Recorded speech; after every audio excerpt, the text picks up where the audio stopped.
السلام علیکم brothers and sisters.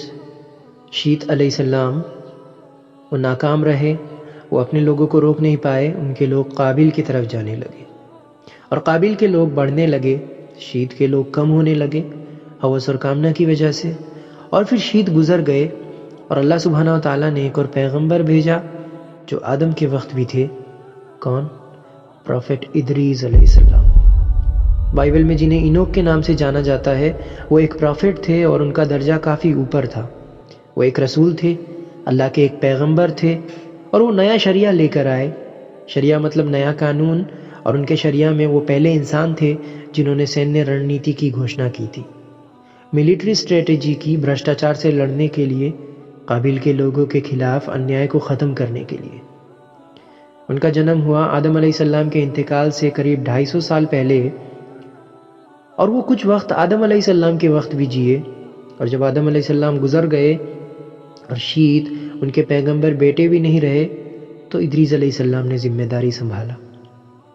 Idris علیہ السلام قد میں کافی لمبے تھے، کافی مضبوط تھے، طاقتور ہونے کے ساتھ ساتھ وہ بے حد خوبصورت تھے۔ ان کی آنکھیں خوبصورت تھی اور ان پر پلکیں لمبی لمبی تھی۔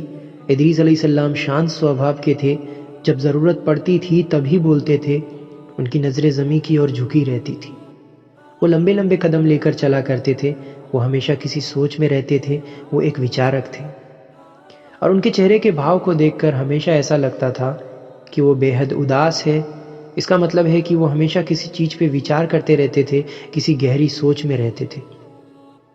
اور سبحان اللہ، وہ ایک نیک انسان تھے۔ ادریس علیہ السلام وہ ایک بہتر انسان تھے، ہماری سوچ سے بھی پرے۔ وہ پہلے انسان تھے جنہوں نے قلم کا استعمال کیا تھا، اور سبحان اللہ، ہم ادریس علیہ السلام کے بارے میں زیادہ کچھ نہیں جانتے، ہم ان کے بارے میں اتنا ہی جانتے ہیں جتنا قرآن میں کہا گیا ہے۔ اللہ کہتے ہیں ادریس کے بارے میں بیان کر کے، وہ ایک سچے اور ایماندار انسان تھے، وہ ہمیشہ سچائی کے لیے کھڑے رہتے تھے، اور وہ ایک پیغمبر تھے، اور ہم نے انہیں کافی اونچائی پر اٹھا لیا، ایک بے حد اونچے مقام پر۔ ادریس علیہ السلام وہ قریب 900 سال تک جیے۔ 900 سال، ماشاءاللہ، ان دنوں لوگوں کی آیو واقعی میں لمبی ہوا کرتی تھی۔ ہمارے نبی محمد صلی اللہ علیہ وسلم نے کہا ہے کہ ان دنوں لوگ آکار میں بہت بڑے ہوا کرتے تھے، ان کا شریر کافی بڑا اور وہ کافی لمبے ہوتے تھے، اور وہ بہت لمبے سمے تک جیتے تھے۔ اور جیسے جیسے وقت گزرتا گیا، انسانوں کی زندگی چھوٹی ہوتی گئی، اور پھر ان سے پوچھا گیا، آپ کے امت یعنی ہماری زندگی کتنی لمبی ہوگی؟ اور پھر رسول صلی اللہ علیہ وسلم نے کہا، میرے امتوں کی زندگی ہوگی قریب 60 سے 70 سال۔ برادرز اینڈ سسٹرز، اسلام کے مطابق ادریس علیہ السلام ان کا انتقال یہاں دنیا میں نہیں ہوا تھا۔ اس بارے میں ایک حدیث ہے صحیح مسلم میں، اور ویسا ہی کچھ بخاری میں بھی ہے، جہاں رسول صلی اللہ علیہ وسلم جب انہیں آسمانوں کی اور اٹھایا گیا اسراء والمعراج میں، تو انہیں چوتھے آسمان میں ادریس علیہ السلام ملے، اور پھر انہوں نے ایک دوسرے کو سلام کیا۔ انہوں نے کہا، میں نے اپنے بھائی ادریس سے ملاقات کی۔ ادریس علیہ السلام کے ساتھ کیا ہوا تھا؟ اللہ سبحانہ و تعالیٰ نے ان کی روح آسمان میں نکالی۔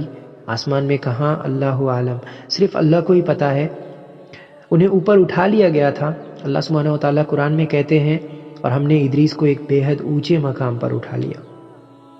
اور اس بارے میں ابن عباس اور تفسیر ابن خطیر جیسے کئی کتابوں میں بھی ذکر ہے، کہا گیا ہے ان کا انتقال اوپر چوتھے آسمان میں ہوا۔ اور کچھ نریشنز ہے جو پوری طرح سٹیک نہیں ہے، اور اس میں سے کچھ تو کافی کمزور بھی ہے، نہیں پتہ وہ کہاں سے آئے، اور کچھ سکولرز کا ماننا ہے کہ وہ اسرائیلی روایت سے ہے، کیونکہ وہ لوگ ادریس علیہ السلام کو مانتے تھے، اور وہ سورگ کو دیکھنا چاہتے تھے۔ ادریس علیہ السلام اوپر سارے آسمانوں کو، سورگ کو، اور اس کے بھی اوپر کیا ہے دیکھنا چاہتے تھے، اور اللہ نے ایک فرشتے کو بھیجا، اور ان فرشتے کے پنکھ بھی تھے، اور ادریس علیہ السلام نے ان فرشتے سے کہا، مجھے اوپر سورگ میں لے چلو، اور وہ انہیں لے گئے۔ اور جب وہ چوتھے آسمان میں پہنچے، وہاں ان کی ملاقات ہوئی موت کے فرشتے سے، اور وہ موت کے فرشتے ان کے پاس آئے تھے ان کی روح نکالنے، اور پھر ان دوسرے فرشتے نے ان سے کہا، میں انہیں یہاں بس سورگ دکھانے لایا ہوں، اور اس کے بعد انہیں واپس چھوڑ آؤں گا۔ تو انہوں نے کہا، سبحان اللہ، کتنی عجیب بات ہے یہ، اللہ نے مجھے کہا ان کی روح چوتھے آسمان میں نکالوں، اور میں سوچ رہا تھا کہ کیسے میں ان کی روح چوتھے آسمان میں نکالوں جبکہ وہ وہاں دھرتی میں ہیں۔ اور یہی وہ بات ہے جو میں نے کہا تھا کہ سٹیک نہیں ہے، یہ صرف اسرائیلی پرمپراگت کہانیاں ہیں۔ اور ہم نے اسرائیلی روایتوں کے بارے میں کیا کہا تھا؟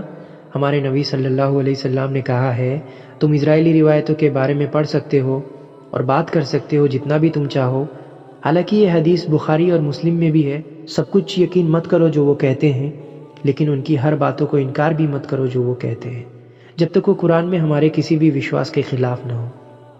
اور اس وقت تک برادرز اینڈ سسٹرز، کوئی بھی کسی مورتی کی پوجا نہیں کرتا تھا، کوئی بھی اللہ کے سوا کسی اور کی عبادت نہیں کرتا تھا، اور اب تک اس وقت تک ہر کوئی ابھی بھی مسلم تھا، صرف ایک اللہ پہ یقین رکھتا تھا اور صرف ایک رب کی عبادت کرتا تھا، اور ایسا کم سے کم 1000 سال تک رہا۔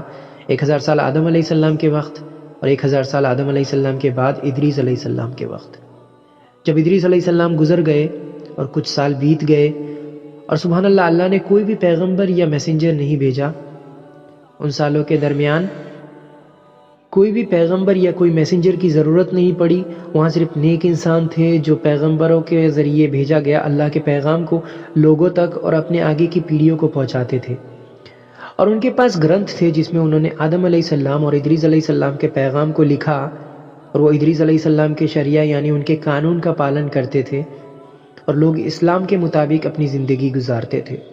نیک انسان وہ خود کو گناہوں سے دور صحیح راہ پر رکھتے تھے، حالانکہ انسان جیسے کہ اللہ نے کہا ہے وہ بھلا دیتے ہیں اور پھر انکار کرتے ہیں، یہ ہمارے سوباب میں ہی ہے۔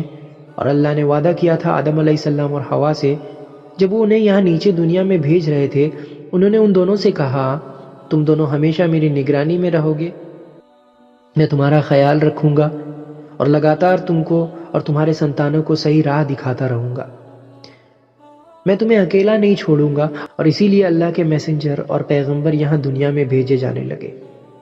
خیر، وہ نیک انسان جن کے بارے میں نے کہا تھا، ہر کوئی ان سے پیار کرتا تھا، لوگ ان کی بہت عزت کرتے تھے۔ جب وہ لوگ گزر گئے، کسی طرح ان میں سے 5 لوگ بہت زیادہ پرسدھ ہو گئے۔ ان 5 لوگوں کے نام تھے ود، سوا، یاغوت، یاعوق اور نصر، اور انہی سے شروعات ہوئی بت پرستی یعنی مورتی کی پوجا کرنا، جس نے اپنے طریقے سے اپنا راستہ بنایا، اور ہزاروں سال بعد یہ پرمپرا مکہ تک پہنچ گئی۔ یہ سب کیسے ہوا؟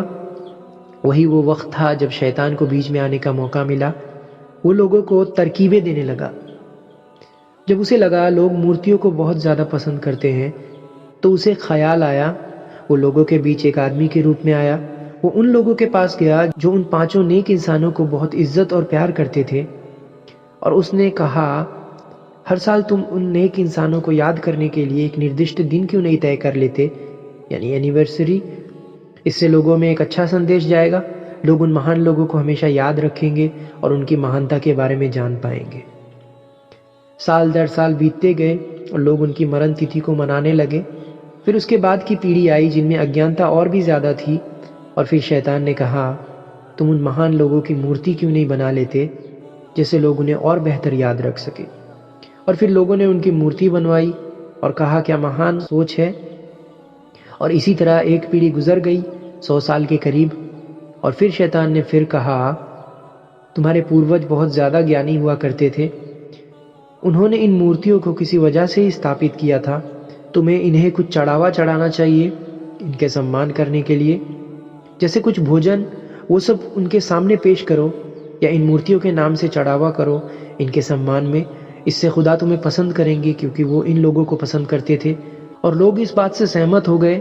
انسان ہر ایک بات سے سہمت ہو جاتا ہے جو اس کے سمجھ میں نہ آئے لیکن سننے میں ٹھیک لگے۔ انہوں نے ان 5 مورتیوں کو بھگوان گھوشت کر دیا اور تہہ دل سے ان کی پوجا کرنے لگے، اور اللہ کو اور آدم علیہ السلام اور ادریس علیہ السلام کے ہر ایک سندیش کو نکارنے لگے۔ اور پھر اس کے بعد اللہ نے یہاں دنیا میں بھیجا پروفٹ نوح علیہ السلام کو۔